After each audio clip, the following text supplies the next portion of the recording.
Hello friends, इस video में हम लोग फिजिक्स के एक और क्वेश्चन को ट्रिक से सॉल्व करेंगे। क्वेश्चन कौन सा? क्वेश्चन 35 को ट्रिक से सॉल्व करेंगे। इस क्वेश्चन में काफी इंटरेस्टिंग ट्रिक लगाएंगे। ट्रिक कब लगाना है?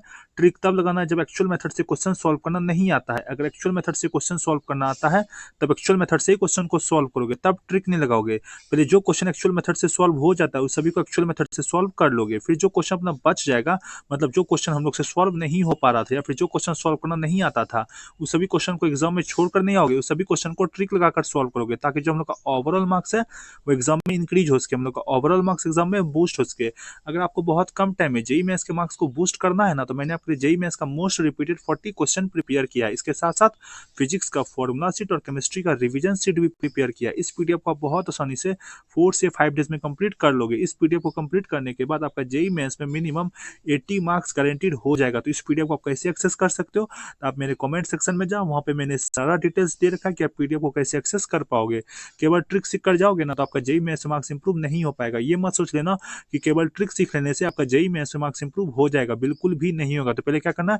पहले जेई मेंस का जो मोस्ट रिपीटेड 40 क्वेश्चन है, फिजिक्स का जो फॉर्मूला सीट है और केमिस्ट्री का जो रिवीजन सीट है, इस सभी को आपको पहले 4 से 5 डेज में कंप्लीट करना है, जिसको आप बहुत आसानी से 4 से 5 डेज में कंप्लीट कर लोगे। इसमें आपको कोई भी प्रॉब्लम नहीं होगा। तो पीडीएफ को एक्सेस करने के लिए आप मेरे कमेंट सेक्शन में जा सकते हो, लेकिन पीडीएफ को एक्सेस जरूर कर लेना। पीडीएफ आपके लिए काफी यूजफुल रहेगा, ठीक है। अब इस क्वेश्चन में काफी इंटरेस्टिंग ट्रिक लगाएंगे, ठीक है। अगर इस क्वेश्चन में आपको जीरो नॉलेज है ना, तो भी तुम इस क्वेश्चन को सॉल्व कर दोगे, ठीक है। अगर तुम यहाँ पर थोड़ा सा अपना कॉमन सेंस यूज करोगे। मैक्सिमम जेई एस्पिरेंट्स गलती ये करते हैं कि जेई मेंस के क्वेश्चन को देखते ही क्वेश्चन को छोड़ देते हैं, ये सोचकर कि भाई जेई मेंस का क्वेश्चन है, काफी टफ होगा, हमसे सॉल्व नहीं हो पाएगा। लेकिन ऐसा गलती बिल्कुल भी नहीं करना है। भले ही आपको कोई भी नॉलेज ना हो तो भी क्या करना है, सभी क्वेश्चन को एक बार रीड करके जरूर देखना है कि क्वेश्चन में क्या दे रखा है, क्वेश्चन में हमसे क्या पूछ रहा है, ठीक है। उसके बाद क्या करेंगे, उस क्वेश्चन में ट्रिक लगाने का कोशिश करेंगे। जैसे कि इस क्वेश्चन में आपको करके दिखाता हूँ। क्वेश्चन में क्या दे रखा है? क्वेश्चन में हम लोग को सिंपली दे रखा है कि a force of 49 newton acts tangentially at the highest point of sphere solid of mass 20 kg keeped on a rough horizontal plane. मतलब कि यहाँ पर हम लोग को क्या दे रखा है, हम लोग को एक स्पेयर दे रखा है, ठीक है। एक स्पेयर हम लोग को दे रखा है यहाँ पर, ठीक है। इस पर क्या हो रहा है, 49 न्यूटन का फोर्स लग रहा है। इस पर क्या हो रहा है, वो क्या कहते हैं, टेंजेंशियली 49 न्यूटन का फोर्स लग रहा है, क्या कहते हैं, ठीक है। और क्या कहते हैं, इस स्पेयर का मास दे रखा है हम लोग को 20 kg, इसका मास दे रखा है 20 kg, ठीक है। उसके बाद क्या कहते हैं, बोला गया इफ स्पेयर रोल्स, यहाँ पर बोला गया आगे क्वेश्चन में कि if a sphere rolls without slipping, मतलब ये स्पेयर क्या कहते हैं रोल करता है, घूमता है, ठीक है, बिना स्लिप हुए। मतलब इस पे कुछ फ्रिक्शन फोर्स भी यहाँ पर लग रहा है, ठीक है, कुछ फ्रिक्शन भी लग रहा है, तभी तो ये बिना स्लिप हुए ये रोल कर रहा है। Then the acceleration of the centre of the sphere, तो ये जो सेंटर होगा ना स्पेयर का, जो सेंटर होगा, इसका एक्सेलरेशन हम लोग को बताना है, ठीक है।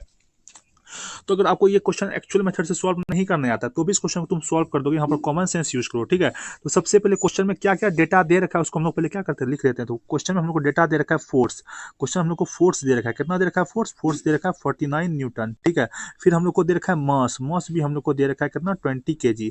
तो तुमको पता है कि फोर्स इक्वल टू क्या होता है, फोर्स इज इक्वल टू होता है मास इनटू एक्सेलरेशन। इस वाले फॉर्मूला से अगर हम लोग एक्सेलरेशन निकालें तो क्या हो जाएगा, एक्सेलरेशन इज इक्वल टू हो जाएगा फोर्स अपॉन मास।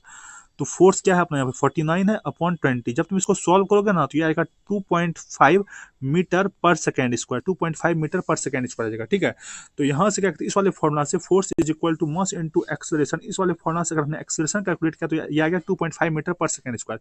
पर ये इतना ईजी फॉर्मुला से तो क्वेश्चन सॉल्व नहीं होगा, ठीक है, क्योंकि ये जेई मेंस का क्वेश्चन है। तो इतना ईजी वाले फॉर्मुला से तो ये क्वेश्चन सॉल्व नहीं हुआ होगा। तो जिस भी ऑप्शन में 2.5 दे रखा होगा ना उसको एलिमिनेट कर देंगे, क्योंकि ये क्वेश्चन इतना आसानी से तो सॉल्व नहीं होगा, क्योंकि क्या कहते हैं इसमें फ्रिक्शन फोर्स भी सब भी लग रहा है। तो कुछ ना कुछ इसमें क्या कहते हैं टफ कॉन्सेप्ट यूज होगा। और यहाँ पे रोटेट कर रहा है तो एक रोटेशनल क्या कहते हैं रोटेशनल मोशन यहाँ पर हो रहा है, ठीक है। तो ये क्वेश्चन इतना आसानी से सॉल्व नहीं होगा, मतलब सिंपली ये force equal to mass into acceleration से सॉल्व नहीं होगा।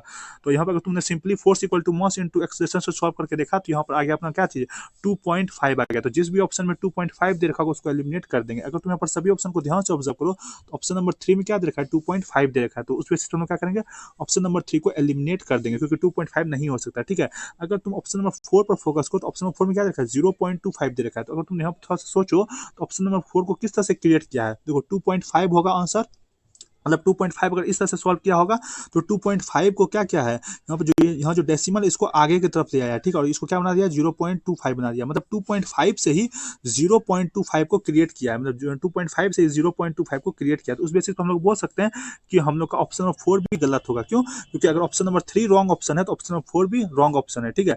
अब ऑप्शन 1 और ऑप्शन 2 में से तुम गेस कर सकते हो। तुम यहाँ पर भी ऑब्जर्व करो तो तुम देखो ऑप्शन नंबर 1 में 3.5 है, इसी से क्या किया है, ऑप्शन नंबर 2 को क्रिएट किया। क्यों? क्योंकि 3.5 में जो पॉइंट है इसको आगे बस शिफ्ट कर दिया और यहाँ पे ऑप्शन नंबर 1 से ही ऑप्शन नंबर 2 को यहाँ पर क्रिएट किया है। सिमिलरली ऑप्शन 3 को ऑप्शन 4 से क्रिएट किया है।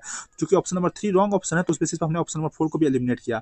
अब ऑप्शन 1 और ऑप्शन 2 में से तुम किसी एक ऑप्शन को यहाँ पर गेस कर सकते हो। यहाँ पे 50% प्रोबेबिलिटी होगा। कितना परसेंट प्रोबेबिलिटी होगा? 50% प्रोबेबिलिटी होगा कि आपका आंसर करेक्ट हो जाए, क्योंकि आपने ऑलरेडी 2 ऑप्शन को एलिमिनेट कर दिया। अगर तुम 4 ऑप्शन में ब्लाइंड गेस करते ना तो बहुत कम चांसेस होता है आपका आंसर करेक्ट होने का। पर यहाँ पर हमने क्या किया, पहले 2 ऑप्शन को एलिमिनेट किया फिर यहाँ पर गेस कर रहे हैं, तो यहाँ पे करेक्ट होने की प्रोबेबिलिटी क्या होगी? इंक्रीज होगी। तो इसको बोलते हैं इंटेलिजेंट गेसिंग। इस तरीके से जेईई मेंस के पेपर को अटेम्प्ट करना है। अगर तुम आंसर चेक करो तो आंसर हम लोग का ऑप्शन नंबर 1 ही दे रखा है। ठीक है, तो अगर आपको वीडियो पसंद आया हो तो प्लीज वीडियो को लाइक कीजिए, चैनल को सब्सक्राइब कीजिए। Thank you.